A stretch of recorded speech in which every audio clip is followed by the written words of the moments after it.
Hi, what can I get you? I like your eyes. Thanks. If you keep talking like that, I'll show you more than just my eyes. No, I like your ice. For my drink. Can I have some more, please? Oh, yeah, sure. Here you go. Hi everybody and welcome back to Rude English. In today's video I'm going to be discussing the s and z sounds.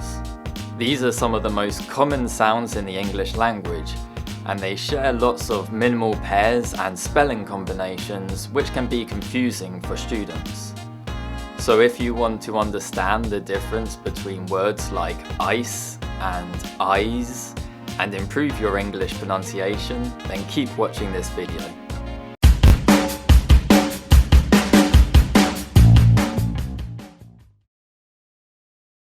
This is the s sound. You can see from its position on the chart that it's part of the consonant pairs group and it's unvoiced.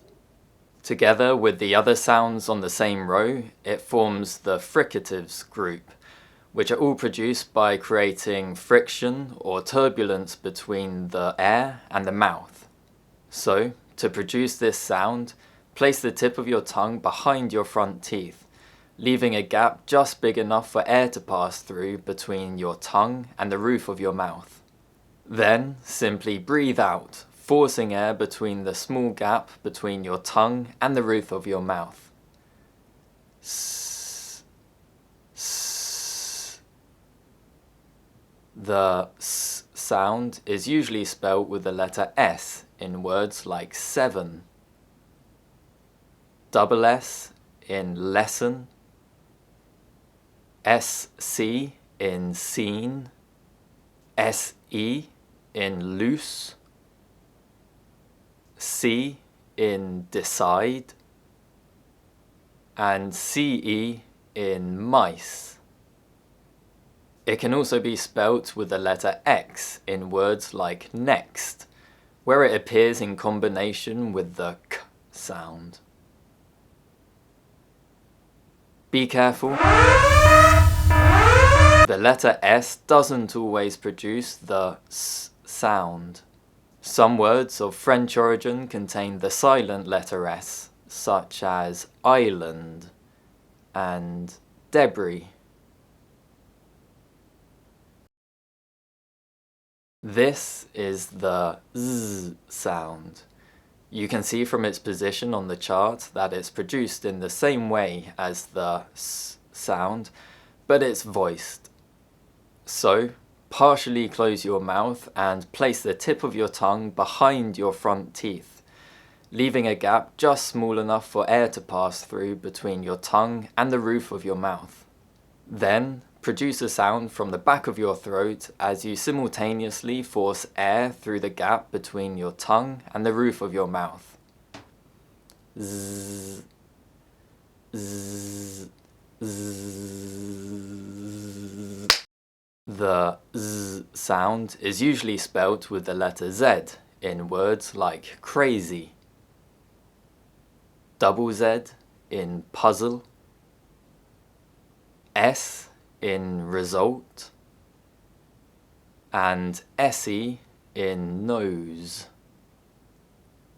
It's occasionally spelt with double S in words like scissors, and X in words like xenophobia and exactly, where it appears in combination with the G sound.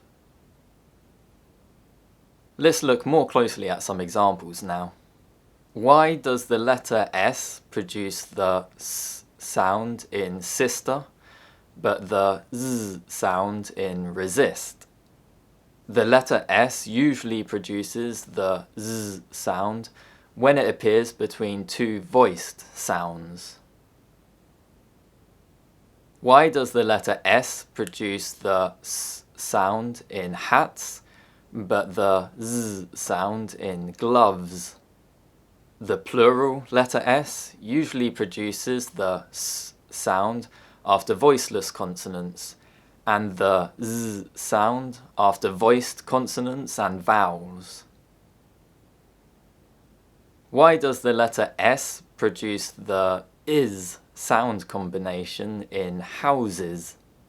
The plural letter S produces the is sound combination when it appears after another sibilant sound, such as s, z, sh, zh, ch, and j. Words that end in the "eyes" suffix are spelt differently in American and British English, but they're usually pronounced the same. In American English, they're usually spelt with the letter Z, but in British English, they're usually spelt with the letter S. So words like recognize and analyze in American English are more likely to be spelt recognize and analyze.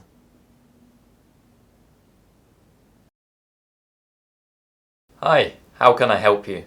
Can I have a lottery ticket, please? Certainly. What's the prize? £1 million. £1 million?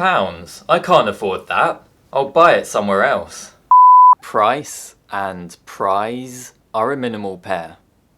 At the start of this video, we also saw the minimal pair ice and eyes. There are lots of other minimal pairs that share the s and z sounds. Let's take a look at some common ones now. Rice, rise. Advice, advise. Race, raise. Loose, lose. Face, phase. What do you notice about the vowel sounds when they're followed by the z sound? Vowels sound slightly longer when they're followed by a voiced consonant. So prize sounds slightly longer than price. Well, that's the end of the lesson. Thanks very much for watching. If you can think of any more examples of minimal pairs that contain these sounds, then write them in the comments below and I'll give you some feedback. If you enjoyed this video, please remember to like and subscribe, and stay tuned for more educational videos like this in the future. I'll see you next time. Goodbye.